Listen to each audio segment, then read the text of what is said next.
Good afternoon. Welcome to the Call to Order, Episode 7 of the Community Development and Environmental Committee meeting.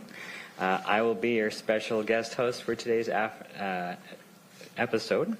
So today's May 19th, 2025, and the time is 1:30.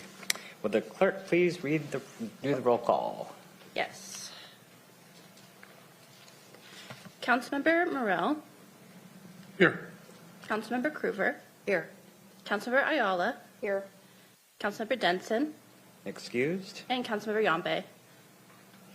Present. You have 4 members present. Thank you. With 4 members present, we have a quorum. All right. So next we have the approval of the agenda. Is there any objection to the agenda as presented? All right. Seeing none, the agenda is approved. Now we go on to approval of minutes from May 5th, 2025. We have the minutes from the committee meeting. Are there any changes or corrections? All right. Seeing none, the agenda is approved. All right. So now we move on to proposal number 02025-512. Could the clerk please read it? Yes. Proposal number O2025-512, an ordinance of the Pierce County Council adopting the Pierce County commute trip reduction four-year plan 2025 to 2029, amending Chapter 10.50 of the Pierce County Code, Pierce County commute trip reduction plan, and setting an effective date. Thanks, Brenna. All right. We have Tom Swanson here to brief us on the proposal. Thank you, Mr. Chair. The proposal before the committee this afternoon would adopt the 4-year commute trip reduction plan and amend Pierce County Code Chapter 10.50 in alignment with the plan updates. The commute trip reduction program originated with the state legislature's commute trip reduction law in 1991. Its purpose is to improve air quality, reduce traffic congestion, and decrease fossil fuel usage by lowering the number of people driving alone to work. The law mandates that large employers implement programs promoting travel alternatives. In 2006, the Commute Trip Reduction Efficiency Act was added. Then this act required local governments in congested or polluted areas to develop plans to cut solo trips and vehicle miles traveled. As a result, effective counties are required to create commute trip reduction plans for their urban areas within unincorporated parts of those counties. So, scoping, this will affect the urban areas of unincorporated counties, of the unincorporated county. The plan also focuses on large employer work sites. A large employer work site is defined as 100 or more weekday employees at a business that starts between 6 a.m. and 9 a.m. Pierce County's specific history involves the County Council's adoption of Chapter 10.50. This chapter is titled Pierce County Commute Trip Reduction Plan. It was originally adopted in 1993. This local code saw major updates in 2008 and then again minor additions in 2017. In your meeting packet on page 6, it's an attachment to the staff report. There is a summary table that summarizes each of the changes in Exhibit B. You'll note that most of those changes are ministerial in nature. For those that are a little more significant, we've bolded them and provided a rationale for those code changes. With that, Mr. Chair, obviously you have council staff and there's planning and public works staff, but planning and public works staff does have a presentation that they'll be providing to council. This PowerPoint has been just emailed to you by Ms. Price, and I believe it's being distributed now. It will be updated in the meeting packet afterwards. It is not currently in there, but it is in your email, and you do have the hard copy that has just been handed to you. And with that, I'm going to ask Ms. Debbie Germer from Planning and Public Works. Oh, she's over on the other side. To come up, and she'll be providing that presentation from the department to you. Good afternoon. I'm Debbie Dermer, Transportation Planner with Planning and Public Works. Next slide. I'm here today to speak to the council adoption of Pierce County's commute trip reduction 4-year plan and amendment code changes and answer any questions that you have. The plan guides our work with businesses, promotes partnerships, and supports implementation of our comprehensive plan and sustainability 2030 plan. Code amendments will allow the county and employers to utilize best practices when implementing employer commute program requirements, and the amendments will allow for more efficient procedures and tools to support commute trip reduction programming. In 1991, as it was mentioned, the Washington State Legislature did adopt the commute trip reduction law, and that was in response to the population and employment boom that was happening during that time in our state. It was causing growth in increased traffic, car traffic, and air pollution. Plus, there were concerns about growing dependency on foreign oil. So the intent of the commute trip reduction law is to address these 3 concerns. The law requires jurisdictions experiencing the highest levels of traffic congestion on state highways to participate in the program and adopt the commute trip reduction plans to reduce emissions. In Pierce County, the jurisdictions that must apply are us, Pierce County, and the cities of DuPont, Fife, Gig Harbor, Lakewood, Puyallup, Sumner, University Place, and Tacoma. Major employers are also required to develop worksite-based commuter programs that encourage employees to not drive alone to work. In Pierce County, we oversee 29 employees representing 34 work sites. There are approximately 51,900 employees at those 34 work sites, and that includes 31,000 active military at Joint Base Lewis McChord. Employees receive information about how to carpool, vanpool, ride the bus, or train, walk, or bike, or how to use flexible schedules. Many employees receive subsidies, incentives, carpool parking, rides home in an emergency, and a safe place to park their bike. Next slide. Thank you. The plan provides many benefits to the county, community, and residents. For the county, it helps us understand the challenges people have when moving around the region. While tabling at community events, I learned that not everyone owns a car, can drive, or wants to drive. There is interest to walk or bicycle for trips. People want to learn how to ride the bus or the train. They want to leave behind stressful traffic congestion, not pay for parking and tolls, and reduce wear and tear on their vehicles. The plan aligns our work outlined in the Pierce County's Comprehensive Plan and Sustainability 2030 Plan. The commute trip reduction program helps address environmental public health concerns such as air pollution, loss of our natural areas to development and roads, and other environmental impacts caused by congestion, expanding and building new roadways, and additional vehicle parking. Pierce County is dedicated to building vibrant communities within a clean, sustainable environment. The commute trip reduction program supports both Pierce County's environmental objectives and its goal to reduce greenhouse gas emissions by prioritizing sustainable transportation modes, fostering coordination between agencies and employers, and addressing the impact of drive-alone rates on air quality. The commute trip reduction law directly affects major employers. Employer benefits include attract and keep the best employees by increasing employee satisfaction, freeing up parking for clients, expanding the labor pool, expanding business hours, more moving people and freight. It can be included in the emergency management plan of the employer, and they are a business leader of environmental stewardship by enhancing positive environmental impacts. We strive to provide employers with fair and consistent application of the state law. The employer support services described in the plan were determined by employer input. All services are provided free to employers, and a financial plan ensures that funding is in place to support delivery of the services. Next slide, please. Now some background.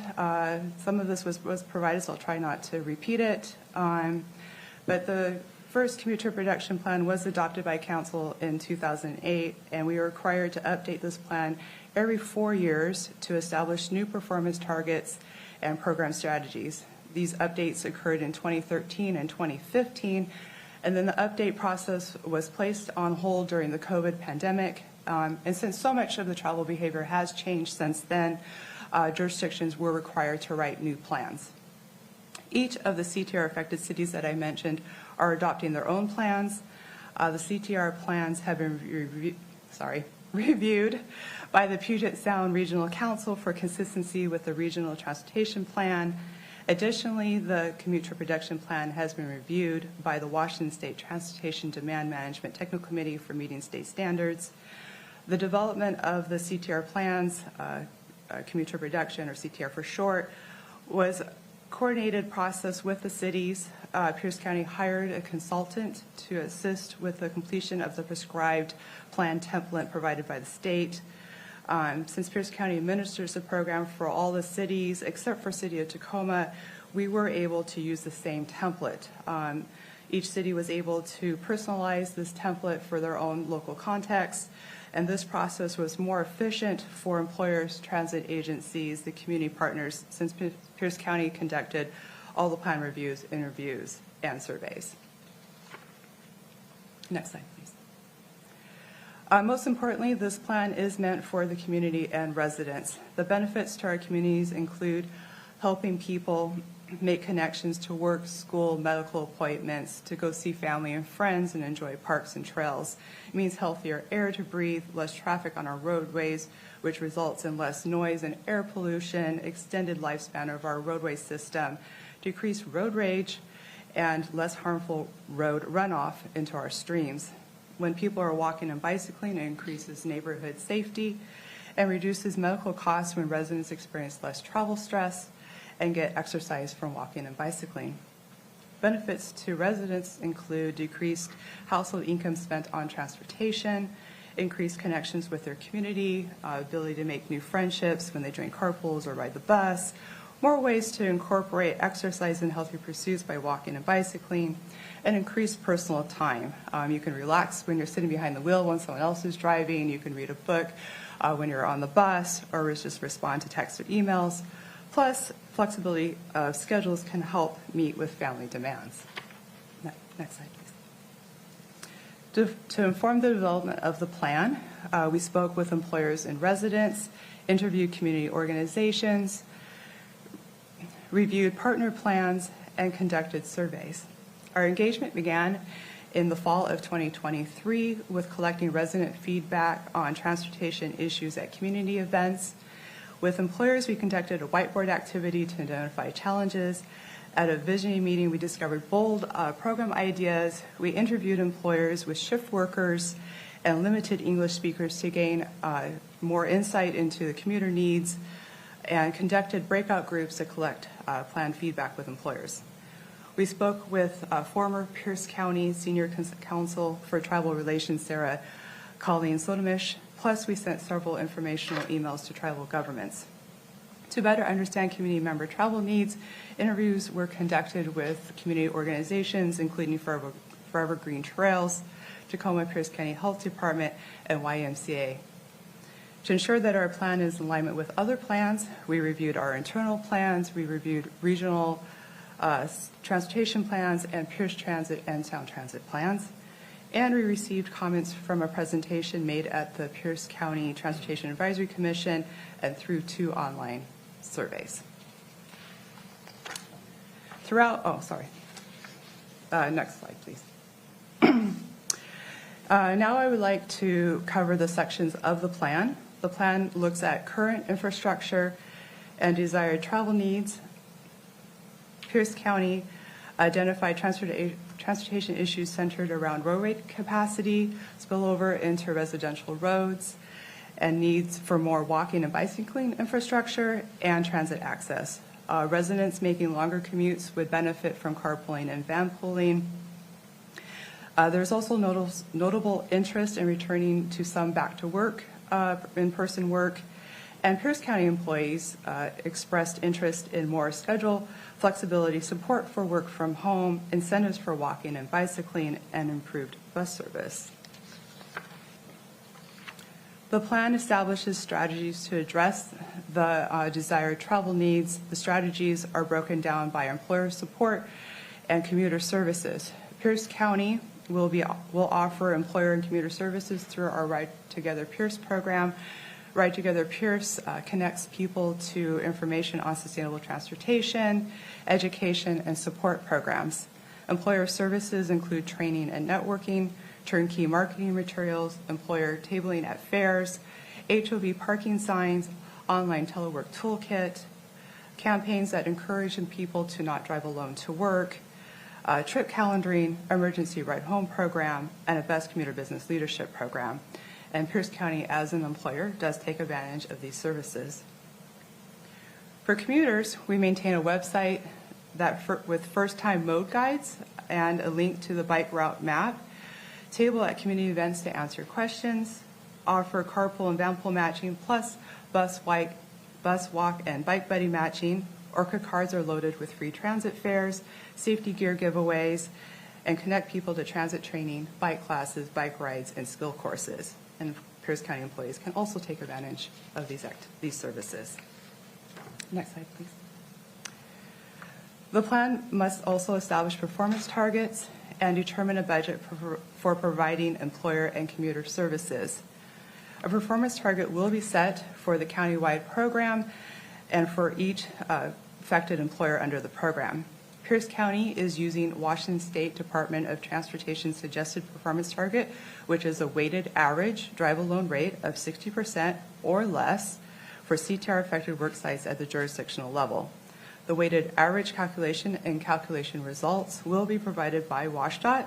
CTR-affected employers will survey their employees every 2 years. The survey results will be used to help measure performance.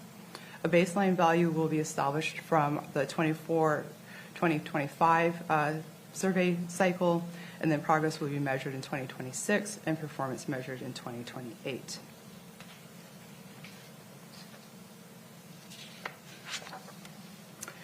Funding for the plan comes from two sources. Pierce County receives state funding. The funding is used to cover basic requirements such as employer training, employer program development, employer reporting, and survey assistance. The legislature preserved the funding level for the 2025-2027 budget at $6,195,000, and that's for the whole state. We are waiting to hear about Pierce County's portion of that. Based on the current biennium, we are expecting $250,000. Pierce County is also successful at securing federal grants. We use the federal funding to provide outreach and public education, marketing materials, safety gear, transit fares, emergency ride home, and the employer leadership program. Next slide, please. I'm finished covering the plan elements. I'm now going to shift to the proposed code amendments. So it was the last major code amendment was 2008. Throughout the plan, just more administrative changes, including just updating the RCW references, and then under 10.50.020 definitions, we are updating or suggest updating writing, written, or in writing to include e-signatures, email, and other county-approved document upload or sharing platform as acceptable ways to receive and send documents, and deleting fax machines since they are not readily available anymore. And then under 10.50.060, notice of affected employers, it deletes the requirements for return receipt and replaces CTR manager with the highest ranking official, which is the statewide practice now.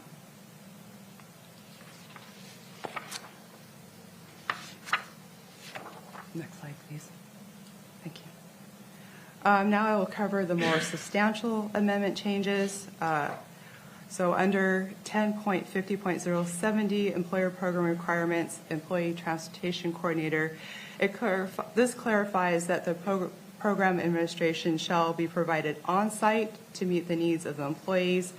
This is because it's becoming more commonplace for the employee transportation coordinator to be located out of state. And so we just want to make sure to be able to work efficiently, effectively with employers to provide on-site assistance to employees. Under 10.50.070, employer program requirements, emergency ride home, we recommend changing the employer emergency ride home requirement from providing employees a free ride home in an emergency to capping that ride to $100 per trip. This will match the free program that we provide through Ride Together Pierce. And then under 10.50.070, employer program requirements, additional program elements designated to achieve the goals. We want to add also the idea of bike fleets as a program element and provide clarification to incentives to distinguish the difference between incentives and subsidies, where subsidies are ongoing to the employee, like a transit subsidy, and incentive is usually one time. Next slide, please. All right, thank you. And then throughout, we strengthen the language around teleworking and telecommuting to clarify how and when to count employees who telework. Under 10.50.090, review criteria, we changed this from meeting both performance goals to either goal, and this is also meets current statewide practices. And then lastly, under 10.50.90 leadership certificate, we recommend changing this to reflect the current implementation of the Best Commuter Business Leadership Program. And last slide. Thank you.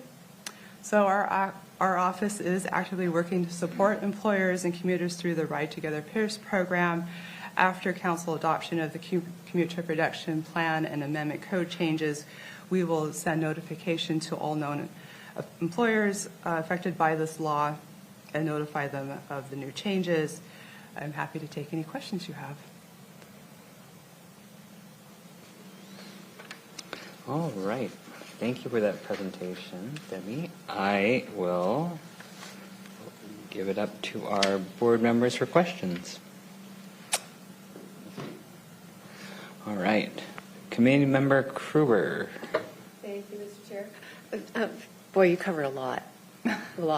I'm wondering, first, is this review, this is more intense, so it's mandated that we review, was it mandated to make changes or update to certain specifications? Am I making sense?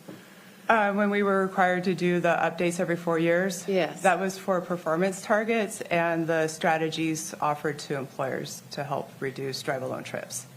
Okay.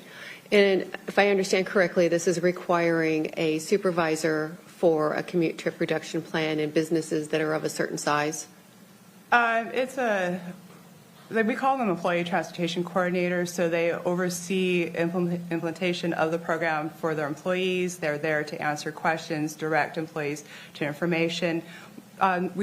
What all they need to do is actually just direct them to us, Ride Together Pierce, and then we can take it from there and assist their employees with any help they would like, whether it's forming carpools or van pools or getting on the bus. And then they do have some reporting and surveying requirements that need to be met. Okay, because I was thinking I had seen a financial element to this that would be required of the businesses that are being required to have a supervisor that you're telling me is going to be referred, having their employees be referred to you. But there would still be probably a salary bump of some sort for an added responsibility in the business? It would be up to the employer how they handle that position. A lot of times it's absorbed in the human resources office. Very large employers like Amazon hire consultants to implement the program for them. So every employer just handles that differently, just depending on their need and how they want to meet it. Was there an estimate on how many businesses that will affect in the county? Within just Pierce County, the ones, because we administer all of the employers except for City of Tacoma, it's 29 employers. So Okay. no one at this time. So whether others are growing or moving in, then that will change that number. Oh, okay. And I'm wondering, since it's been since 91 that the state implemented a CTR, and then in 1980, I believe I wrote down for the county, and are there measurements validating the continuation of this program over time? So Well, the employers do measure every 2 years, but unfortunately, the COVID pandemic really disrupted the way commuting patterns and how people are commuting around the region now. And so we're almost at baseline again, trying to figure out where everything is kind of settling down. I can share with you the numbers for Pierce County work sites if you're interested. Well, there's that, but I'm also interested because there's a lot of reasons that are being used to validate doing this, that, it's going to be healthier, we're going to cut pollution, and I'm wondering how that's measured. So if we had a particulate or whatever the system was back from 91, what is it today? And how do we know that people are healthier now, and how can that be measured? The only measurement we have is the 2-year survey cycle, and just anecdotal feedback that we receive from the community. We know that when we go out to the community, people desire this type of information. And then I know that from our survey results, there has been some return back to the office, so that's adding commutes back onto the road system it's been a slow uptick for people to want to take back onto the bus. But also, there's been a strong still for teleworking. A lot of employees are not making that commute into work because of telework. So. And then I'm wondering, is it being measured, the increase in people using commuting over the years versus having their own vehicle? It's hard to measure because the pandemic really disrupted that measurement. But really because of the growth in this area, at this point, success is almost maintenance. If we can just keep on keeping new trips off the road, then that is success. The idea of trips declining greatly when you have this type of growth in our area is going to be difficult. So really just maintenance is what we're looking for. Okay. Thank you. Thank you, Chair. Thank you, Committee Member Groover. All right, Committee Member Morrell. Thank you, Mr. Chair. Following up on the same line of questioning, pertaining to, on page 6, you have Pierce County's commute trip reduction plan proposed amendments. And underneath the last bullet, you have employer program requirements, additional program elements designed to achieve goals, added bike fleet. Can you explain that? It's just like the same as having a car fleet. So if your employer has some bikes available, then employees can check those bikes out. They can ride them to a meeting or to run an errand instead of taking their personal vehicle. And if they know that they have bike fleets available, then it helps encourage them to ride the bus or to carpool or boundpool into work because they know they don't need their personal vehicle anymore to make that trip during the workday. Okay, so when I read this, basically, it's going to be a requirement? Oh, no, I'm sorry. It's not a requirement. It's just a list of possibilities that the employer can choose from. So if that meets the needs of their employees, then they could surely implement a bike fleet, but they do not have to. They're not required to implement Okay, so one. it's not a mandate. No, it would not work in all areas, so. Okay. And with this, and this is a true update, right, of the program? It's a complete, yes. Okay.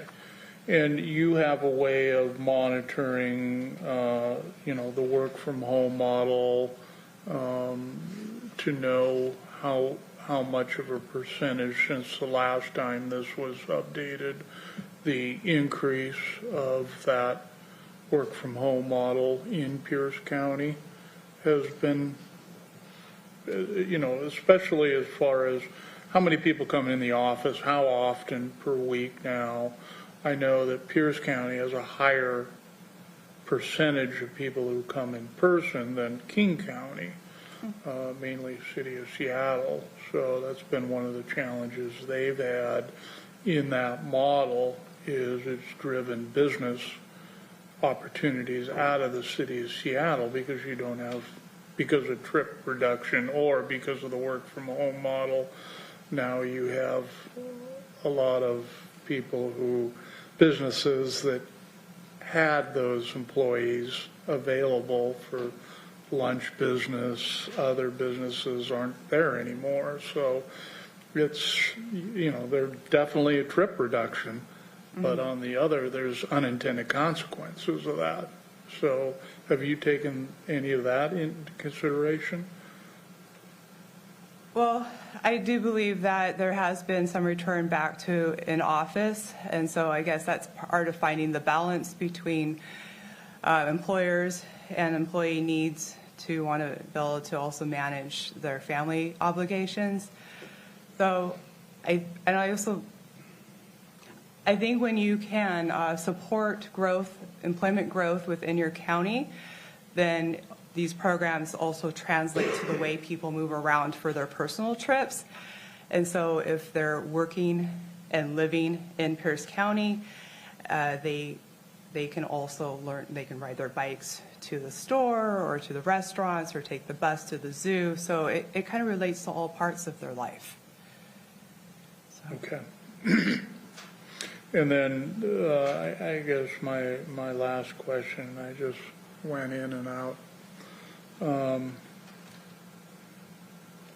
On as far as I know what it was, you said there was 29 employers Correct. in Pierce County that take advantage of this. Do you keep data on how many riders they have and how many, I assume that's pretty much van pools or what? That information is collected on a 2-year cycle when they survey their employees.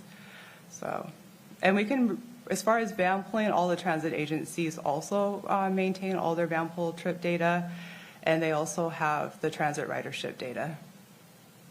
Okay, since the last time you implemented this, have you seen an increase in trip reduction or riders in van pools? I'd say other than telework, van pooling is, there was a huge increase in van pooling. In fact, for a while there, Pierce Transit had a wait list for their van pool program, and they were kind of like, put the brakes on.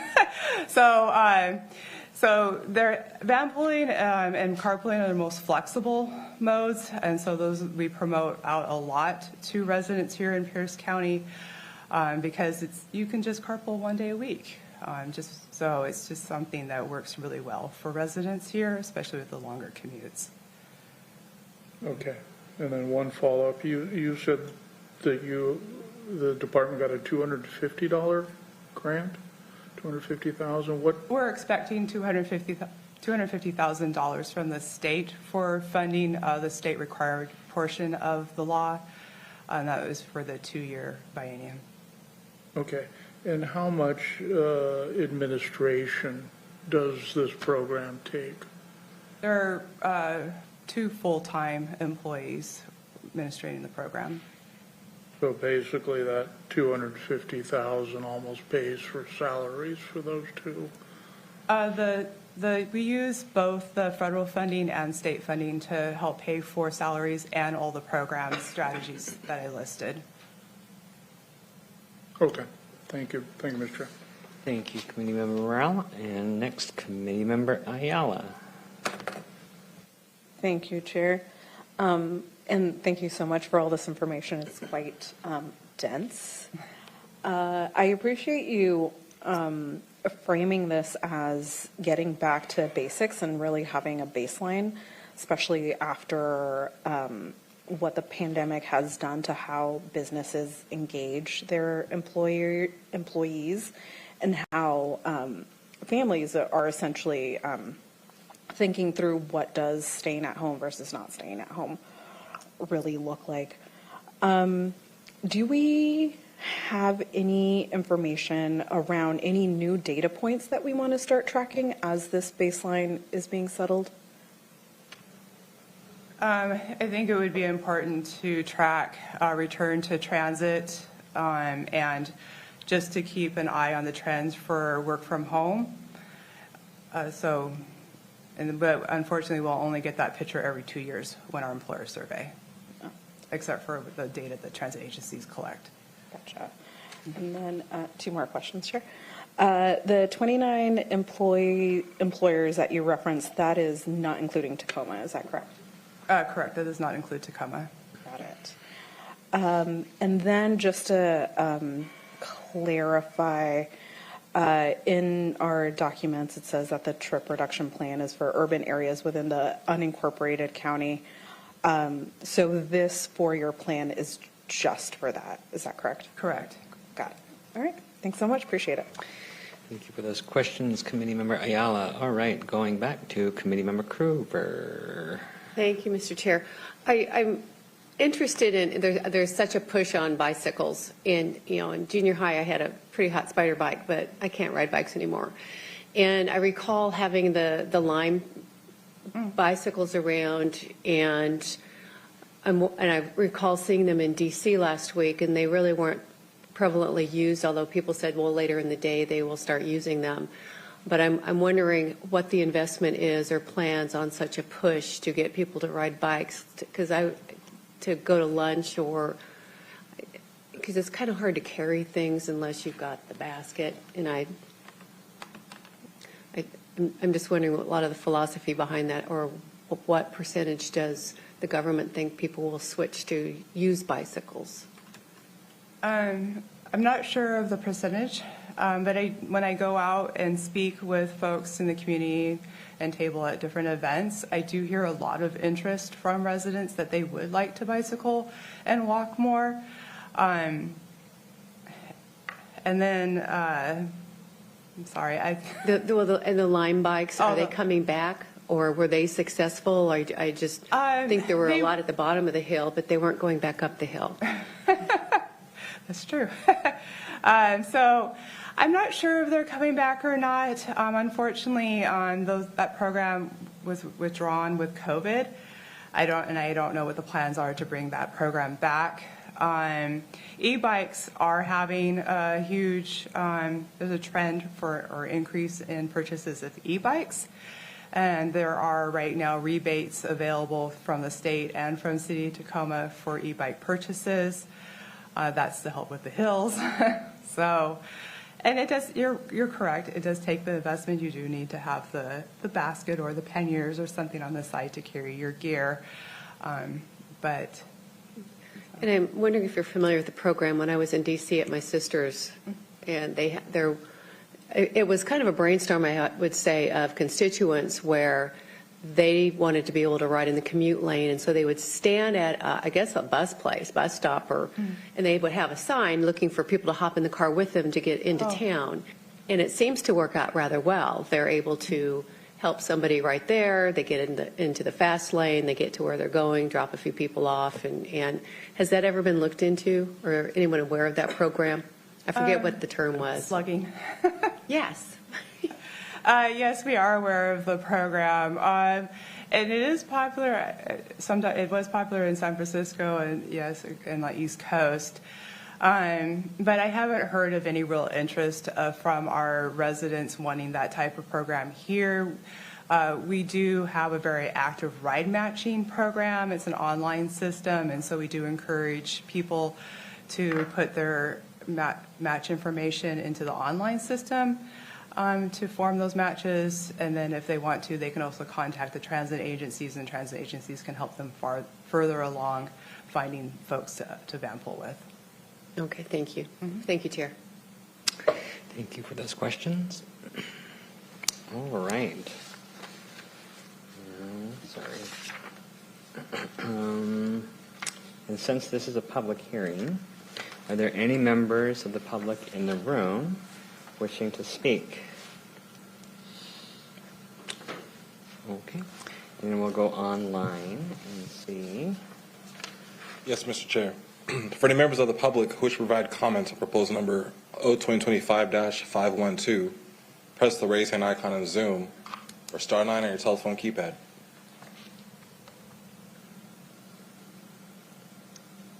And I see no hands, Mr. Chair. Okay.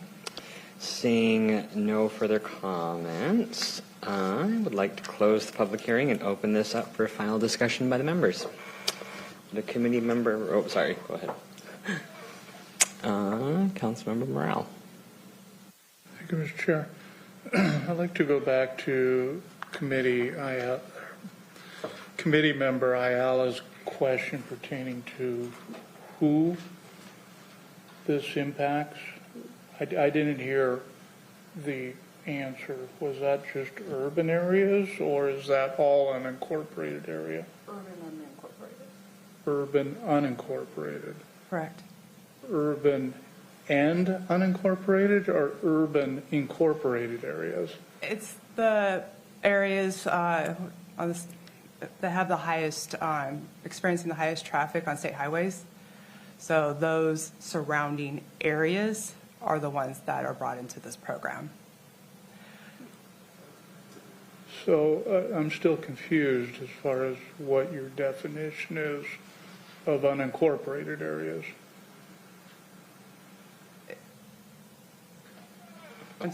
So Oh, sorry, I'm going to go to. I'm not sure. The state has a definition around something around 100 hours of traffic congestion on their state highways. And when that threshold is met, then the surrounding communities along that state highway need to come into the program. And then if an employer is large enough, they meet the 100 or more affected employees, then that city becomes affected, and they need to have a code to work with major employers in their city. So it's not an automatic, it's just kind of as employers become affected, and if they're in that designated area with the high traffic congestion or along the state highways, then that's what brings an area into becoming affected under the commuter protection law. So there's no clear cut map where it's exactly going to be this or exactly this. It changes based on that 100 hours of commuting formula. Okay, so based on the comment that you just made, I would come to the reasonable assumption that, like, Frederickson is not included. Actually, Frederickson is included. The Boeing Company and Tory Composites of America are both major employers under this law. But they're not connected to any state highway. They're not connected to any urban area. I mean, they're basically on the edge of a rural area. So I just wanted to follow up on that comment of who it would impact. What You're areas. reminding me that it also brings in adjacent areas. So, so at that point, I guess that they become adjacent to those areas. Yeah, I would think they would be involved because they are large employers. They are, yes. They are involved. And when the state law changed in 2008, it was very prescribed that way, because before it was just all of our incorporated areas. And it felt that didn't make sense because it brought in things like Wilcox Farms out in Roy or employers out in Buckley. So they tried to be more prescribed in who it affected. So.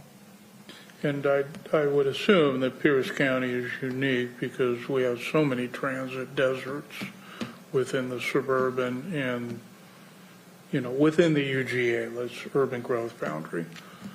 So Yes, you would correct. limit There are a yourself. lot of areas that with limited or no transit, and so with those employers, we do focus on carpooling and vanpooling. Okay, thank you. Mm-hmm. I also noticed during the interaction that policy analyst Swanson indicated. Oh, thanks. I mean, I believe it got clarified. If we want to just very simply maybe put a map, visually draw a map, you could think about it as affected employers within the urban growth area and extended areas to that border that. That's maybe a very simple image. It's not exact, but that's a simple way to do that. And then as far as the unincorporated versus the city, Pierce County's program would apply within the unincorporated area. Cities also have programs, but as was stated earlier, we administer some of those cities' programs. So that gets a little kind of maybe a technical nuance without a difference, that we are administering cities' programs within the incorporated area. They're not technically ours, but we are the administrator of them. The code changes for ours are what would apply in the unincorporated portion. I may have just made it more confusing. Okay.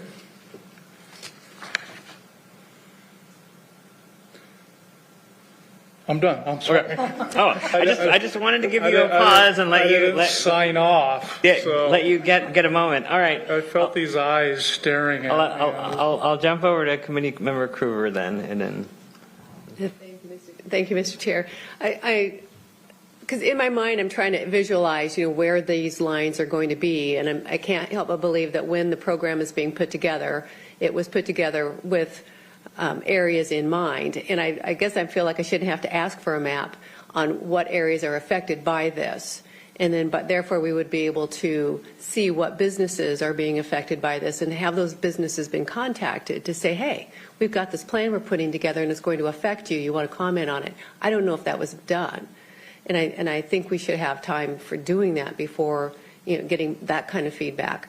Because as I was listening, if I recall, the information was dispersed to groups, but not, going to knocking on someone's door and say, hey, you're in the area. Do you know about this? Would you use it? Are you affected? And I know that's something difficult to do if, unless you're standing in front of the grocery store somewhere and just randomly asking people these questions.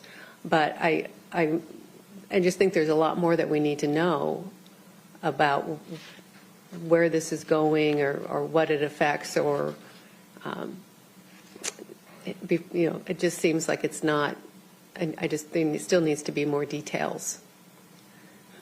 We did notify all known large major employers in the area that we work with currently. Was there feedback from them, or did they? We did different. We had different sessions with the employers, so we invited them to attend networking groups with us to do breakout discussions and to comment on the plan. Okay. And is that something that maybe members would be notified of, so that maybe they could sit in on these as well to understand or have better knowledge of what's going on in their districts or what's being asked of their businesses in the district? We definitely can spread a wider net to let employers know about the law. We used to be able to work with, we welcome any employer to work with us at any time. We used to actually actively go out and look for voluntary employers. The funding levels haven't been able to support that work in the last few years. But any employer we welcome to come to the table, and we're more than happy to help them.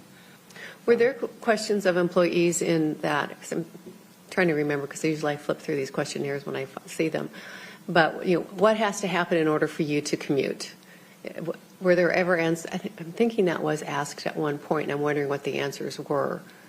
So we did, when we were out in the community at different community events, we asked what type of issues they had around commuting.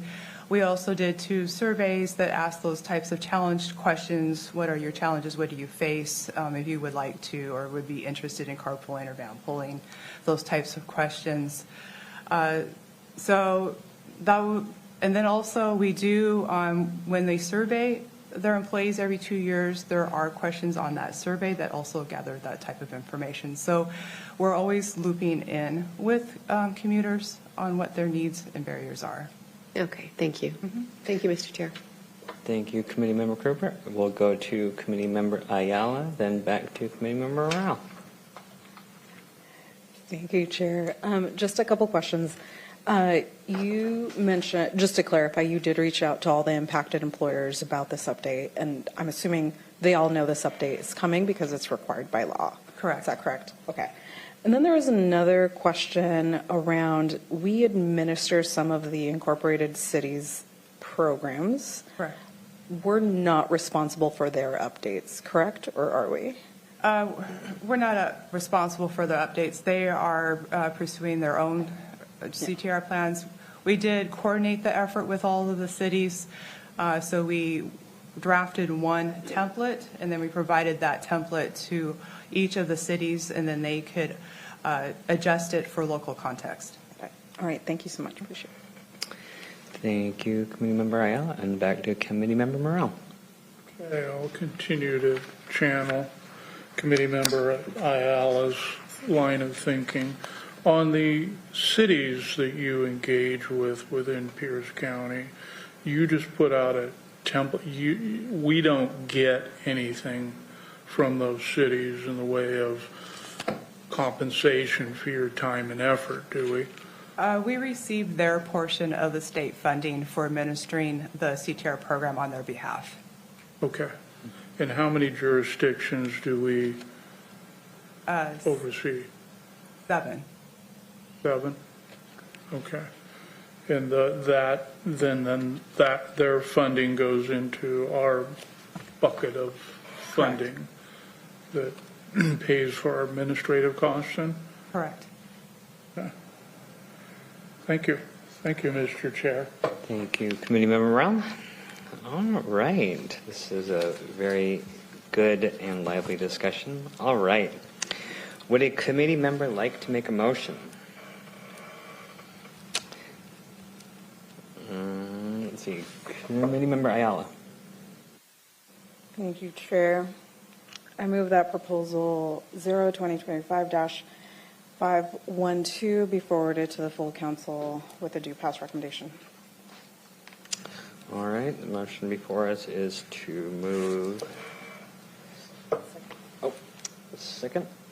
Do we have a second? I'll second. I'll second it. All right.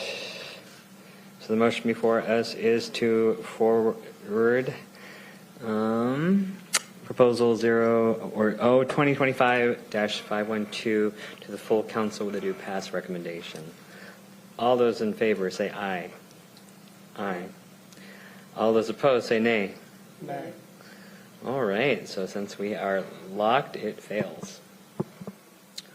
Thank you. Oh, Hey, Susan, are you online? Yes, I am. Susan, go ahead. I'm trying to get my camera unblocked here. Okay, sorry, my video won't change. Anyway, so yes, on a tie vote, the motion would fail. It takes a majority of those present to forward the motion to the council. So if there's a tie vote, if that's what the chair heard, then the motion fails. Yep. That's what I thought. Chair, I move that proposal 0-2025-512 be forwarded to the full council without a recommendation. I will second that. All right. The motion before us is to forward proposal number 2025-512 to the full council with no recommendation. All those in favor say aye. Aye. Aye. All those opposed say nay. All right. Motion carries. Thank you, everybody. That was easy. All right.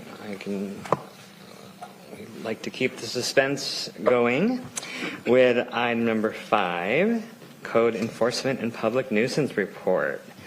And we have a presentation. Mr. Swanson, please take it away.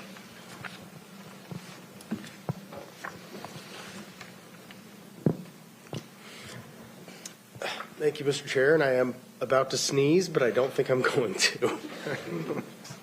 Okay. The next item on our agenda is a report back to the committee regarding public nuisance and code enforcement. This will be provided by Planning and Public Works. This is in response to Section 19 of Ordinance Number 2023-65S2, which for those who were here at the time will remember that number as the budget trailer, where council gives direction to departments on certain items to report back with information on. I will go ahead and I will just read the proviso so we can have it read into the record for this meeting, and then we'll bring up the presentation. So, of ordinance number 2023-65S2, section 19, the Planning and Public Works Department is requested to provide a report to the Community Development Committee summarizing all open public nuisance cases and performance metrics of the department's code enforcement program. The report shall describe the number and types of violations reported, the number resolved by the department, and the number that will be referred to the prosecuting attorney's office. The report shall also identify the number of enforcement cases where more than 90 days have lapsed without achieving compliance and summarize the reasons why compliance has not been achieved within the 90-day period. The report should be provided to the committee on or about May 1st and November 1st. So that's twice a year. This report is provided to the committee for both years of the biennium attached to that budget.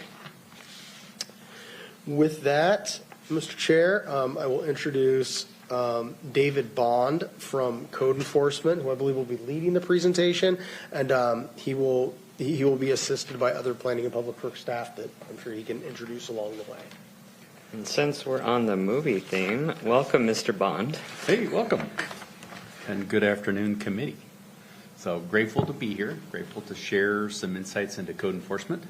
And I might have to defer to my division manager and maybe the deputy director. We'll see how that goes. Next slide, Jair. So this simple slide is representative of where we are right now. So, and as you can see, building cases take the most out of that pie chart, with solid waste and zoning being a close second. And we'll see on the next couple slides on how this plays out. Next slide. So we took this this section of time, April 1st of 24 into April of 25, and broke down the areas of enforcement that we manage on a daily basis and by district to show you what we're up against. And some of those numbers, you can see that in my mind those numbers are quite high, but Pierce County is a very large area. My prior work was in King County, but I believe area-wise, Pierce County is larger. So, and we take a big chunk of that. Next one. Tools for compliance. This section is one of my favorites because I get to work with a team on satisfying and resolving some of these code cases, which, as you know now from being on council, can be quite tricky. Voluntary compliance, that is simply where we send a notice out, make contact with a property owner, and address the violations with a plan of action to get it resolved. It's the best form. If we can have it, it's the best way to do it.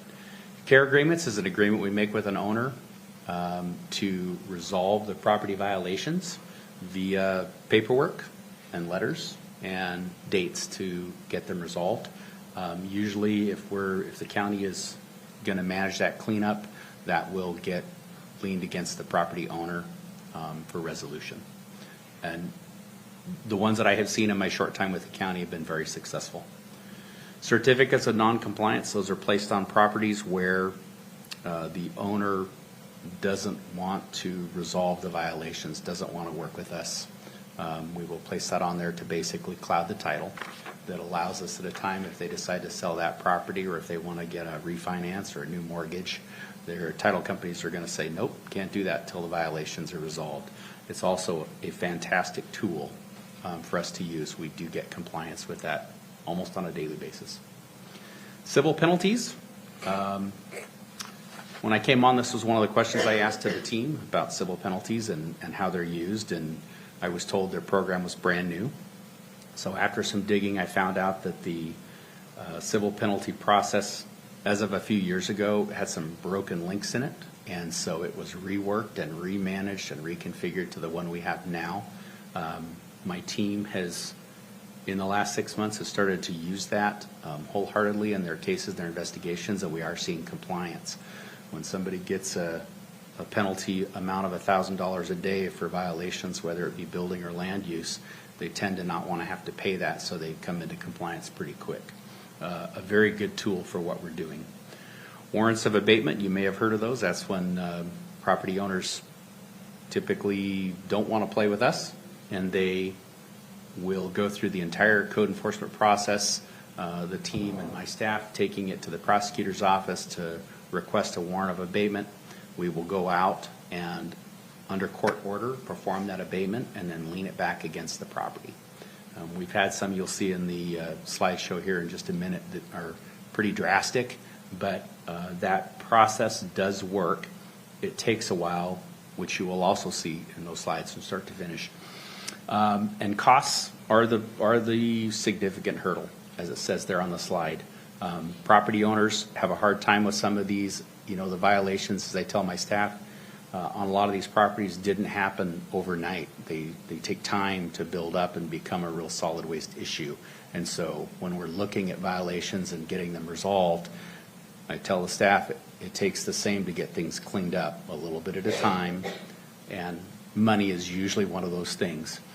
County offers a couple different ways to assist homeowners via dump vouchers and litter credits, and we can talk about that more. Next slide, please. So this chart here is a great one for the people that ask. It is the path to compliance, whether it be voluntary or they get the notice in order to correct. There's a couple different avenues that violators can take. They can go right to cleanup. They can follow the process, and we can work as a team to get things resolved. Or they can appeal that NOTC, which will go before the hearing examiner. Why this slide is important to me is because when violators enter the hearing examiner, dates are then set by the hearing examiner. And if a complainant argues that, you know, it's going to take them 6 months to get something cleaned up, the hearing examiner will usually agree to that, and then that takes that time frame to 6 months or longer. In cases where it's a land use issue and they have to hire consultants and they have to do studies, we're talking 6 to 9 months right now. As I talked to my biologist, he said on the typical it's about 9 months. If your consultants say that you have to do if your study has to be done during a certain time of year, your dates could be even longer for resolution to the case. So just so you understand that anytime you have an environmental action, things take longer. Hearing examiner decisions, they can appeal that and move it forward to the courts, or they can argue it and not go, and in which case we'll go after that warrant of abatement. They have options. Violators have options. We're not about to abuse those rights, but we do have processes, and we do keep our violators informed at all times. Next slide, please. Priority violations, this one here, this slide resolved in 90 days and resolved in greater than 90 days. Take that Q4 of 24. So 125 of those resolved in 90 days and 175 without. And they could be in that whole list of violations. Sometimes it just takes time to get resolved. If they have multiple violations on the property, say building violations and solid waste violations and inoperable car violations, they just take longer. Right now, as an example, it's very hard to dispose of recreational vehicles, junk recreational vehicles. The tow yards won't take them, and so owners are having to find the funding to crush them on site, to put them in dumpsters to get them removed. So we do what we can, providing junk vehicle affidavits on those ones that can work for, but it's difficult to do. Next slide, please. In May of 24, the workflow improvement process in the department took place prior to me being here, so I'm still learning about the WIP. But the way we did our business changed. Once complaints are verified, we work with owners, we work with the prosecutor's office, we work with the sheriff's office. We also work alongside human services, which you'll see in a later slide on why it's important. We're also working the backlog of cases, things that are old, things that are more difficult, things that take longer, or work with multiple departments within Pierce County. And it's a balance between the case and my staff, what we have on hand. Next slide, please.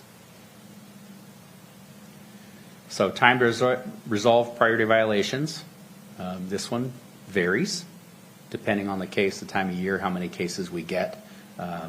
Like I like to remind my manager that spring is coming and violations will pick up. Even my staff knows that they're taking their time off now because they know here pretty soon they won't be afforded that time based on case log and how many violations will be reported. Picks up every spring. Next slide, please.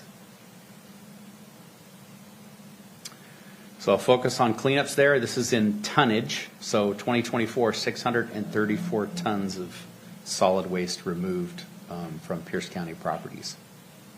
I did the math on that, and I think it was 700 GMC Yukons if you're talking for volume. So think of a stadium parking lot and 700 GMC Yukons. That's the amount that was removed. Next slide, please. We're well on that way for 2025 too, I gotta say. We've done a couple of abatements this year that had a lot of tonnage. Code enforcement. So the program, so I am new to code enforcement. This department section used to be managed by the building official, and the building official had other staff that they managed. So sometime under their guidance, they decided to create the manager position. And broken down, as you see in the slide here, I do have a large group. I have a new lead, and I learned today that I'll get hopefully get my other lead on board. That job announcement went out today. We have delegated authority from the building official to handle building cases and some of the portions of our enforcement. I have an integrated technical staff, so planners, engineers, biologists, plans examiner that handle the permit-related violations that we deal with. And the customer service side handles the solid waste and inoperable vehicle and some zoning complaints. So they are split up. They specialize. Not that they can't work both sides, but we have it broken down this way for their expertise. And we do coordinate all of this with the prosecutor's office as well as sites where the sheriff's office is needed for personnel safety. We coordinate with them and work with them on a daily basis. Next slide, please. By the numbers for that 1 year between the Aprils.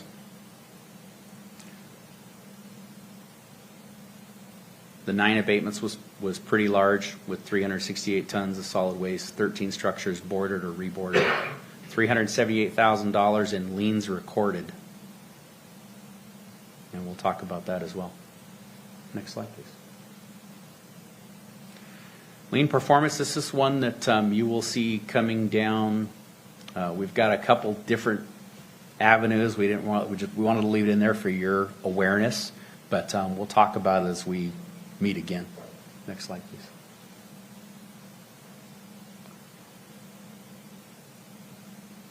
Kind of talks for itself as well. 5 voluntary compliance and 8 cooperative abatements in there. It's the cycle of us using the other departments within the county to resolve cases. And it takes time. Every time we send a letter out, there's a time between. When we send stuff to the prosecutor's office, there's time in between. Yeah, next slide, please. Next. These are pictures of district cases. So Council District 1, this was one of our staff arrived on this site, got pictured. They were offered a cooperative abatement. And as a result, the parcel was cleaned up and set to go for sale right after the cleanup. Next slide. District 2, when this property came in, there was a large hole in the wall. It was an unfinished and unpermitted remodel. The front eave of the house was collapsing, held up by a couple 2x4s, solid waste, and remnants of an abandoned remodel. There were piles of solid waste and junk vehicles on the site.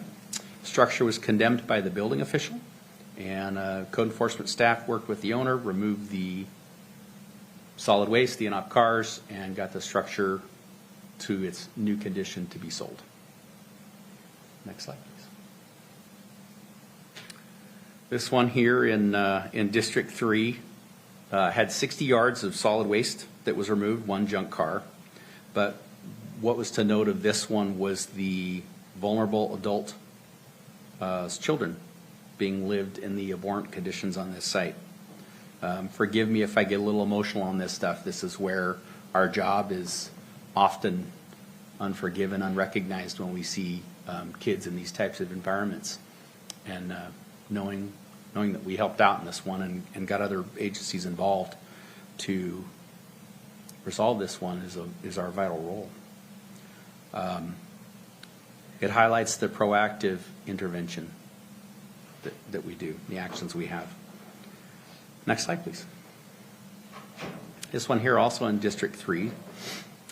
This was our plans examiner. So Rebecca came on board with the county in December doing plans examination. She was out on this one for the building violations and found these conditions. The toilet was falling through the floor. The house was in complete disrepair. And she worked with the building official. The house was to be condemned, and it was going to make these owners homeless. And so Rebecca reached out, like we do, and like I encourage my staff to do, to reach out to others that could possibly help. She got in touch with a gal in Human Services, and in a very short time frame, they had that house cleaned up.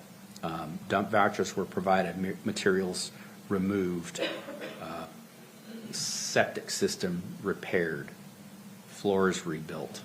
Just an immense amount of work done in a very short time frame to where those people. When Rebecca went back out for these pictures, the little girls in that house hugged on her and hugged on her and hugged on her. So it's important. Next slide, please. This one here also in District 3. This you can kind of see. Sorry, Amy. we're not picking on you. When I reached out to the staff, it was send me your highlights, send me ones that you're proud of working on that were really a mess. And this is one of those ones where voluntary resolution, removing thousands of tires, more than 30 junk vehicles, dilapidated structures. The owners came in with permits, got permits, and removed things like they were supposed to. So it was a sure. Thank you, Chair. I just want to say on this one, I don't usually do social media stuff, but every now and then I check that good neighbor thing or whatever. And somebody commented on this, and I'm like, what? And so I drive by there often, and you never notice it because of the trees and the low-hanging branches. And so when I was told of it, that I looked and went, oh, it's kind of like when you see an elk herd finally, because they're so elusive, they blend in. And so I made the call to you guys, and and the team was on it, and I'm thrilled because it was nasty. Yeah. And the businesses across the street. So anyway, thank you. Yeah, you're welcome. Got to thank my team for that. I didn't have a whole lot to do with it. Guiding, leading, answering questions. Yeah. So sometimes you see things online that it worked. That's right. Next slide, please. So this one here in, no, that's not this one. This one was another case that went to warrant of abatement. This one I had the honor of being out on site when our environmental project coordinator went out on this one to estimate it. He thought 3 to 4 days. Of course, we couldn't see the back. I think it was 9 acres total. Of course, the picture on the left, the before, was the back side of the house. But I went out on that one because I knew it was going to be big, and I knew that the owner lived out of state. I wanted to see how that process went. I wanted to be on site. And it was an immense abatement cleanup. 320 cubic yards of solid waste, 360 cubic yards of scrap metals, which you can kind of see in that picture. There was a lot of steel out there. That project took 9 days to clean up. 9 days. It was a rather large project, all done with the assistance of the prosecutor's office and warrants of abatement. The owners did fly up. They had a family member that was present that stood there, and the sheriff's office did a great job of protecting us while we were out on that site because they wanted on. There was a tenant in the house, and what I have to say was when my staff went up to knock on the door to talk to the tenant and just keep him advised what was going on, the rats running inside the house, in and out of the holes inside the structure were going on, if that's any consolation that, you know, houses are being rented that are in that type of condition. Next slide, please. This one here in District 4, sorry, I did not have a preview because it's in 4 of the coordination on this one.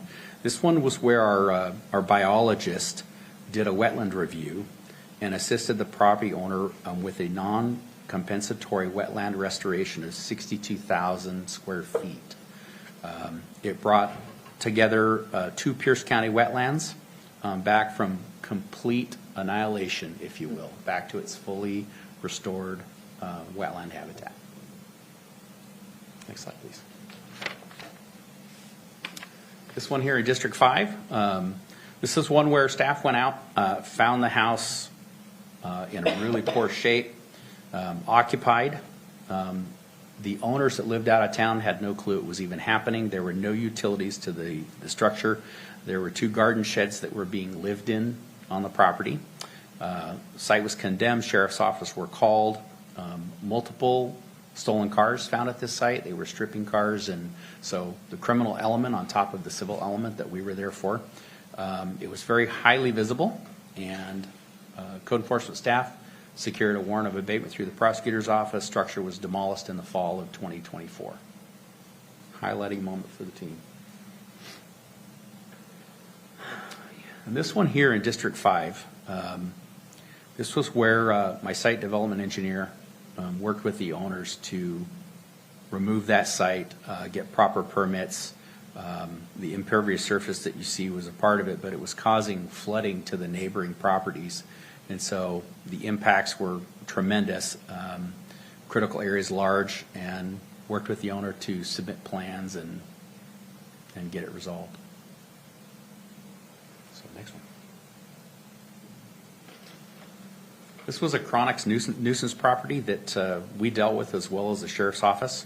After a year, monitored, worked, enforced, got it all cleaned up and transformed that neighborhood. Lots of thank yous for getting this problem house removed and sold. Next one.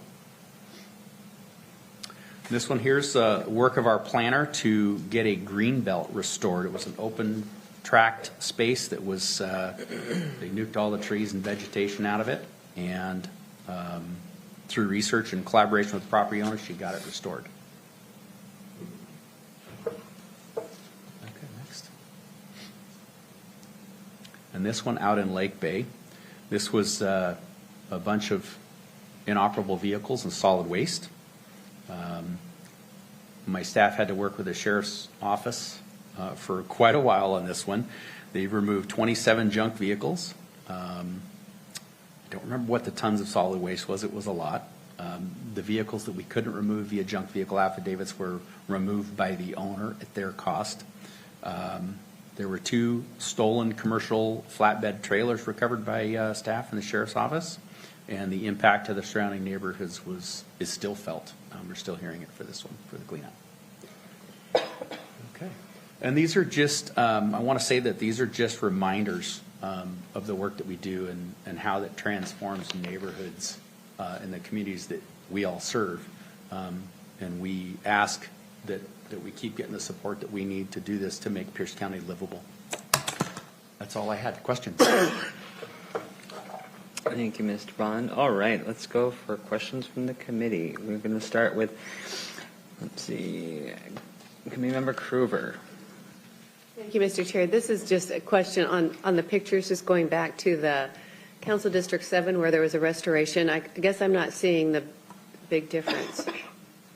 Often takes time, right, when you do a replanting, right? It could be native vegetation. It could be, there's a scope of things that they're allowed to choose from to plant and replant. Okay, I guess that one's not. Would you like us to go out there in like a year and take another picture? No, well, It's I helpful mean, it would grow sometimes. anyway. I don't know. Yeah. The value on a scale of 1 to 10 compared to some of this other stuff. I couldn't understand the one from District 5 where there's clearance, and yet on the left side it's all green, and it doesn't look like the same parcel because one's got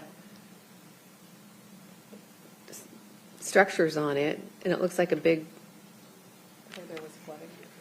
Yeah, the adjacent parcels look the same thing, but the two other ones don't look the same. I'm not understanding. Yeah, you bring it up. Tell you what, let me Page look that up and I 23. will respond back to you. Okay, yeah, page 23. It's like everything's green here, and then on the right, there's buildings and clearance.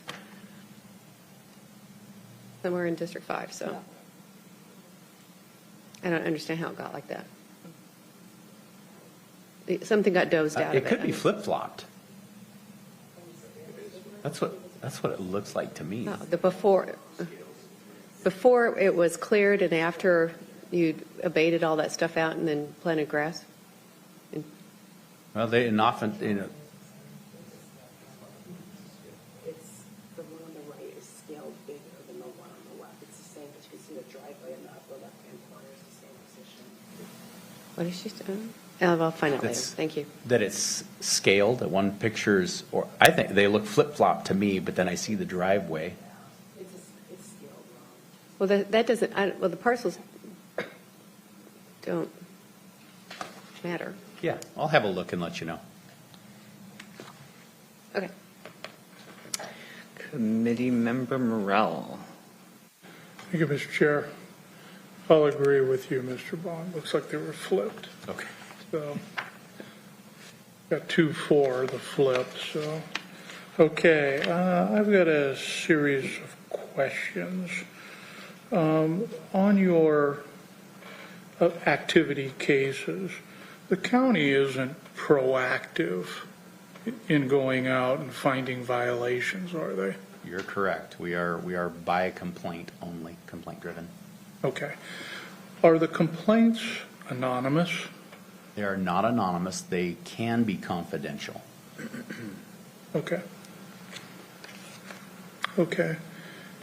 And do you use drones at all? No, sir. So you don't use any drones for any Nope.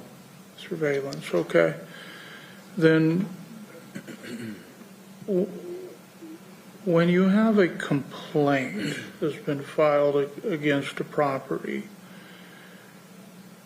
you go out to look at the property, but the owner won't allow you on the property. How long does it take for you to gain access to that property? In some cases, you might not ever gain access, right? Owners can say, stay off my property. We try the best vantage point from public rights of way. In some cases, we'll use the neighbor if they'll allow us on, but in all cases, it's with consent. So, Okay, so an owner can just say, I don't want you on here, I don't have any problems, and there's nothing you could do. correct. Okay. The other thing is, since I know that this council gave more funding to the deputy prosecutor because that seemed where all the logjam was, that they couldn't clear any of these. You would kick them upstairs to the deputy prosecutor and they would linger there forever, slow death. So are you seeing them clearing any of these cases out now? I absolutely have, and I am proud of it. That is a resource that my staff, that I use every day. We talk to the prosecutors daily, and they give us the assistance we need to move stuff forward. We are referring more cases. Our numbers are up. They're only going up based on this and having that dedicated prosecutor for us to rely on. That's good to hear. On your tools for compliance, you have a footnote down here. Costs can be significant hurdles to compliance. Many property owners cannot afford to address the violations themselves. If Pierce County did not have to recover the cost, we could close 90% of the priority violations next year. Can you So expand solid upon waste, that? yeah, solid waste cases right now. So in order to dump say a ton of solid waste, it's going to cost you almost $200. A lot of the violators, elderly, fixed incomes, you name it, we've seen it. but when it comes to removing solid waste from your property, it costs a lot of money. So we have asked, my management, we have sought avenues to help remedy this. We have asked solid waste for reduced fees. We've done a lot to try and help navigate the resolution thing. Solid waste dump vouchers, where we allow those that are on limited incomes and elderly to take some garbage to the dump. That's a huge benefit to the citizens we serve. And then litter credits for those who are dumped, illegally dumped on. So a lot of vacant properties, a lot of rural properties out here where, person in the truck pulls up alongside, dumps out the tires and dumps off the trailer, jumps the RV, and then drives away, and then the county foots the bill for that. So if owners had other avenues, or if we had an unlimited budget for solid waste removal, we could eliminate a lot of these cases. Okay. And then when you have a solid waste cleanup, you separate out the recyclable materials, like the metals, and they go Correct. to the scrap yard. Do you credit back the landowner for that? I believe the credit goes to the company that we've hired to do the work, that we've contracted with to do the work, and then they take that off the bill to us. Okay, so in other words, there's a credit somewhere. Correct, it is credited, yeah. Okay. Well, that's good to know, at least you separate it out. I think that's it. Thank you, Mr. Chair. Thank you, Committee Member Morrell. Committee Member Kruber. Thank you, Mr. Chair. On issues that would involve the septic system of such, and they're denied access to the property, does the health department have an avenue to get on? Because it just seems there's such a push or concerns when it's a septic system that they may have other avenues legally to use to get on the property. I can't answer for health, but we try, right? We work with health more lately, it seems. We're developing those relationships with their staff to get onto properties to see things. Like if we have a contact in our case that could help them on, maybe a different family member or something like that. But ultimately it comes down to owners being able to say, don't come on my property. So, And is there anything in place that if everything is just overwhelming and you don't have the staff to get to everything, do things rack up first come, first serve, or first in, first out? Or if you have something egregious here and there's something here that on a scale of 1 to 10 is like a 2, and this 10, does it have to wait in line or? Yeah, so most things wait in line. However, in my mind and all the 30 years that I've done enforcement, there are two things that right off the top is life safety, right? If it endangers somebody's life and their property, we're going to go after that first. And the other is environmental factors. So if you've got somebody that's out on their bulldozer and they're nuking a wetland or rerouting a stream or river, creek, we're going to jump on those right away. They're going to come to the front of the line. But everything else is kind of in a systematic order the way it's received. Okay.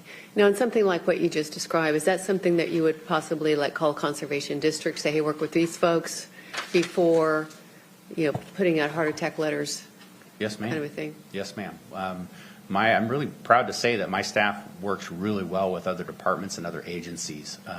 On the meetings I've been asked if I want to sit in and join on, and I usually do, so I can see the actions of staff, and it involves conservation, it involves public health, it involves the sheriff, it involves others outside of our group and our normal disciplines, and it works well. Okay, good. Thank you. Thank you, Mr. Chair. Before I go on to the other committee member questions, I do want to indicate to the viewers in the room and viewers at home that we will open this up for public comment, but I am just going through the committee members first, and then I will open it up afterwards. So, all right, next is Committee Member Ayala. Thank you so much. Appreciate it. And thank you so much for a very sobering perspective on what you all do. It's a huge impact that it has to the community. I'm curious around, you had a slide on priority violations. I'm curious about, besides funding, what are your top pinch points for closing those open cases? In some of them, it's timing. We have the violators that just don't want to comply. And I think what it is that staff is not used to maybe having a manager that says, let's move this forward, right? Without somebody direct to say, why is this sitting, overseeing basically. I am a get it done kind of person, and I expect my staff to do the same thing. But cases where they've, whether it's an elderly owner or somebody has died, houses in probate and things like that, they all add time to resolution. But it's a push. It's behind the staff and supporting the staff to take action. Whether it's they don't know how to handle something because they've never come across it before, or whether it's something completely new and they've never experienced it before. That's all it is, and it's just a push. It's oversight, and it's looking at the cases and watching the new cases that come out to see whether it's actually ours. We do get things reported to the county that are not our responsibility, so we have to direct that in the right spot too. So it's hand holding, if you would. Thank you so much. Appreciate it. All right. Thank you, Committee Member Ayala. Next, Committee Member Morrell. Thank you, Mr. Chair. I don't want to beat on this issue much, but I'm just kind of curious because I have several of these lingering sites where the owners won't let you on site, but yet things continue to escalate and get bigger and bigger and bigger. At what time? I mean, at what point whether it's public safety, the health department with sanitary conditions, at what point do you how do we know when enough's enough? Yeah, sure. That's a great question, and it's a great point. Oftentimes, we will take a case to its end, basically to the referral, right, to the prosecutor's office where our is done with it. We don't work it anymore. But even cases at the referral stage, they still can get worse, right? And then we'll open a new case and have the same thing. But nothing forces the owner to comply, right? You seek warrants of abatement, they can take 100 days, sometimes more, to get those warrants. If we haven't identified it, if you can't get on a property to see those violations, we can't include that in our referral. We can't guess at things that are on the site. Just like the Barton example, that 9-day cleanup. We couldn't see the back. We had an idea, but we couldn't see, and it wasn't until we got out there, so it took that 3 to 4 day abatement to 9 days. So the unknowns are what hamper this, and then owners, not uncommon for an owner to say, okay, I've hired this consultant, and so they get proof, and we'll talk to that consultant, and then what we don't know behind the scenes is the owner has dropped the ball and fired that consultant, so we never hear anything. So 3 months down the road, we look into this, and the owner says, oh, I had to get rid of him. I've got to hire somebody new, so there's more time in there. So it's training the staff right now to move those cases forward regardless of what they're being told, because it is common that violators will lie to us.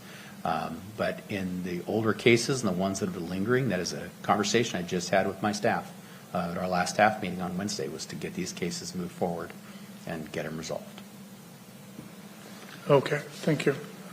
Thank you for your thoroughness on the presentation. Job well done, and I appreciate what you do for the community. Thank you. Thank you, Committee Member Morrell. No, I've, empathize. I have cases or two where we've had a proven violator and who is doing everything they can to circumvent all of our notifications and, continues to do those things that are off limits. Particularly this one was like the rural separator, and you have them, tearing down the signs that we put up where they're not allowing you on the property, and we had to stand out in the street and get a different angle. But it seems that this is a issue that pops up in all across of our districts. Did have two questions. One, for code enforcement, what are the biggest challenges? You've indicated some, but what are the biggest challenges in doing code enforcement right now? One of the largest is funding, right? Having the bodies to do the work. That's the big one. You will all see the requests coming from the department soon. Decision packages are in and being worked. That's one. The other thing that I've seen as a new manager in Pierce County is code. There is some code that I want to work on. I've talked to a couple of my staff members that are willing to give me a hand, so we're going to formulate that and make a plan of action to address those things that will help us out. Shipping containers or cargo containers are one of those. We would like to work those cases. Another one is animal code. There's some, I shouldn't say animal code, I should say livestock. Animal is handled by animal control and sometimes the sheriff's office, but as an example, you can have a mini cow or a mini horse, but you're not allowed to have a pot-bellied pig on the same property. So ambiguous in my mind, it doesn't make a lot of sense. So I want to work on getting that fixed so we don't have to go after people for weird things like that. Okay. And do you have challenges accessing, entering properties when we have good information that might be like violation? You've said that answer, but I know it's come up repeatedly, so I think that someone wanted it for emphasis. But you know, it has. I tend to trust my staff when they tell me that we've been out to the site 3 times and we can't get on, we can't see in, heavily vegetated or blocked by fencing. And I listen to them, and I usually will verify via their site photos or even go by a location myself. But it is not uncommon to have a property where we just can't get on to see. My staff, they're not of the mindset to close those cases out because they know there's something going on, right? Our citizens, we want to listen and trust them that they're reporting. Why would somebody make something up? So they'll leave them open. You might have one of those that's at 100 days, but short of getting on a neighboring property or seeing from a different way, or maybe getting calls from the sheriff's office that says, hey, we're responding to this property, what can you tell us? And then we will work with them to find out what's going on. okay, I appreciate that. All right, I would like to provide time for public comment at this time. And are there any members of the public in chambers wishing to provide comments? All right, seeing none, I will go online. And Yes, Mr. Chair. For any members of the public who wish to provide comment, press the raise hand icon in Zoom or star 9 on your telephone keypad. It looks like we have 3 hands at this time. First hand is Tony. Please state your name for the record. You'll have 3 minutes. Tony, you're muted. There you go. And you have 3 minutes, so feel free.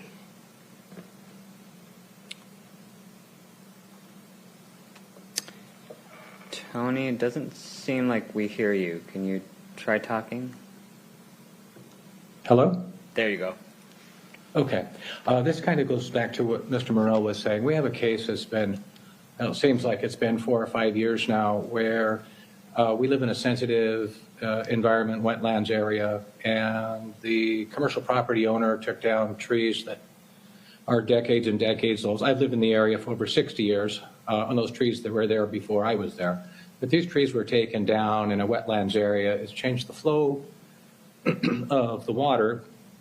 The county, it took several years to get the county just to work with the owner, and the recommendation was to replant trees. That was a couple of years ago. Trees haven't been replanted. The violation really hasn't been rectified.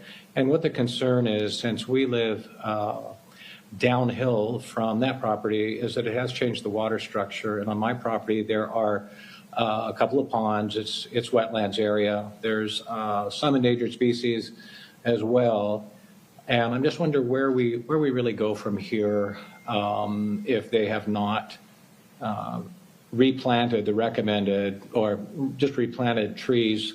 I'm sure they had different choices to plant, but haven't done anything. I'm just wondering where we go from here. And the second question would be, if you can't get onto properties, that's, I know law enforcement is using drones for an option. I'm just wondering why you don't use drones, and that way you're not entering someone's property. So where to go from here? That's going to involve some research to finding out where this case, how it was done. Was it done through a hearing examiner? Are there conditions set? Where's the permit at, right? So if it's a planting plan or something along those lines that is specific timeframes, we'll have to look into that. And Tony, I would love to speak to you outside of this meeting to get some more information. No, we do not use drones. The council, this was set by code several years ago. It's in person, and yep, we just don't do that. It's just like us, we don't use, it's very limited on aerial photographs like Google Images and Realty Images and things like that. There are some exceptions made within the courts, but it's rare. All right, next we have Ryan Hill. Please state your name for the record. You have 3 minutes. Ryan, before you go, I do want to say that I didn't make it clear at the beginning, but I do want everyone to know that we will take your public comment questions, and then staff can reach out to you offline just to prevent the back and forth and us going over time, so to be equitable to everybody. So feel free to take up the 3 minutes to state the questions and concerns, and then we will have staff follow up from Planning and Public Works, because Mr. Bond is very kind and will take those questions. And so thanks. All right, go ahead, Ryan. Hi, can you hear me? Yes. My name is Shannon Hill. I'm speaking for myself and my husband Ryan, who had to step out for another work meeting. But overall, our experience with code enforcement has been overwhelmingly negative. We have a close neighbor conducting numerous illegal activities, which were first reported in mid-December of 2023. Code enforcement's only reaction was to call them and ask if they were doing the things we reported. Of course, the neighbors lied and were allowed to continue burning trash, letting their animals roam, and housing dozens of people in RVs long term. A code enforcement officer did not come to the property until August of 2024 to see the violations in person, after we reported them again in July. Upon inspection, they found the violations we reported and many additional violations, including a completely unpermitted single-family home and several other ADUs and outbuildings that had not been permitted or, had the requisite environmental and health department reviews. The structures are built on or directly adjacent to reserved drain fields, wetlands, and or on or traversing property lines. The health department did not even have a record of a septic system, thus no inspections. As far as the county was concerned, it was undeveloped land rather than the RV park, junk vehicle storage, residence, and working farm that it was. Nothing happened after these were found until we inquired again in October of 24. Code enforcement finally started mailing letters and checking up on the property, but the neighbors continued to get extension after extension. To this day, not a single structure has been permitted appropriately or inspected by the appropriate agencies. Their impact on the local wildlife and natural resources has not been evaluated, which is concerning as a citizen who has jumped through all the legal hoops required to permit a basic detached shop without plumbing for the last 6 months. The property owners continue to lie to code enforcement and hide violations. We've had to continue to report, complain, and handhold to get anyone to do anything about a serious public health, safety, and environmental issue. Our biggest mistake was believing that code enforcement would actually do something about the problem in a timely manner. The only explanation we receive is that this is a process and we should be patient. Nothing in the code says the county must give people several extensions and accommodations before fines are issued and our natural resources are returned to their rightful state. What about our rights to clean air and clean water? As of March 30th, 2025, the neighbors finally have trash bins after burning their garbage for 7 years. While this is a step in the right direction, how much of our contaminated air has our family had to breathe in, and how contaminated have the wetlands become on the property while waiting for code enforcement to step up? It shouldn't take over a year before people are held accountable. Without consequences, what makes people follow the laws and regulations of Pierce County?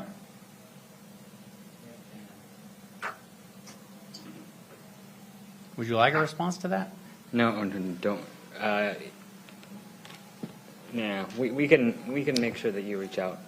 Okay. Mr. Chair, staff can work with the department to contact the commenters after, public comment we normally keep contained to 2 members of the public speaking at that time. Okay. Thank you, Shannon. We'll make sure that staff reaches out. And last, we have fire tablet. Please state your name for the record. You'll have 3 minutes. All right. Whoever is on fire tablet. Yes, I'm on a tablet. Ask if you can hear me. Can you hear me? Yep. Good. Okay. I have. Would you go ahead and state your name for the record, just to make sure? Okay, it's Tim, like Timothy. Yep. Last name's Malcolm, Malcolm. Thanks, Timothy. I'll give you back your time for 3 minutes whole. Okay. Do you want me to give my phone number so you can contact me later? No, you're good, because we'll take it offline. Thanks, Okay, Tim. no problem. I am a neighbor of Tony's that spoke first about the property adjacent to mine. I first complained about the property in 2022 when they first started falling all the trees. And then my biggest concern is the wetland that was filled. They started filling with dump trucks full of fill for several days, sometimes a couple times or 3 times a week, and filled the wetland in. And now we have a water issue to deal with on the properties, not only my property, but the adjacent properties. There's a lot of, the whole area up here around have, I call them retention ponds, natural retention ponds, that the water drains to and gathers so that it will slowly disperse from there. And now with the damage done to the wetlands behind me, adjacent to Canyon Road, all that water is going downhill and into our retention ponds, flooding our driveways, flooding our fields. And when severe weather hits, it affects my water tables for under the ground, and not only surface water but underwater. And again, I've complained several times, and letters have been sent out and all the other things, and still nothing's being done. No trees are replanted, nothing's being done, and they're continuing to run a large trucking company out of this property. So anyway, I just wanted to let you know that that I would like to call back to see if we can't get something going and get this solved. Thank you. Thank you for those comments. All right. And at this time, we have no other hands, Chair. Okay. Seeing no more raised hands or comments, we will close that item. Thank you, Mr. Bond. Please. Thank you. Staff, will go ahead. Yes, thank you, Councilmember Yambe. Yeah, after the meeting this week, I'll get together with Mr. Bond, and we will we'll locate the appropriate files for Mr. Gamalele, for Mr. and Mrs. Hill, and then for Mr. Malcolm. We'll locate the appropriate files of the complaints they filed. We'll go over that with Planning and Public Works staff, and then we'll reach out and contact the 3 commenters. Okay. Well, thank you, everyone, for the public comment, and staff will follow up with you. All right, so moving them to item 6, other business. Is there any other business from any members before the committee, or anything from staff? There is not any other business on the agenda, Mr. Chair. I would just note that the next meeting of the Community Development and Environment Committee will be June 2nd. I currently don't see that Mr. Kruger has any study session topics on that agenda, but he is anticipating the amendment to the development regulations as part of the implementation of the 2024 comprehensive plan that is currently anticipated for that meeting. All right, thank you, Mr. Swanson. All right, with that being said, and seeing no other business before the committee, you can follow up on June 2nd for the same CDEC show and same CDEC channel. All right, meeting is adjourned.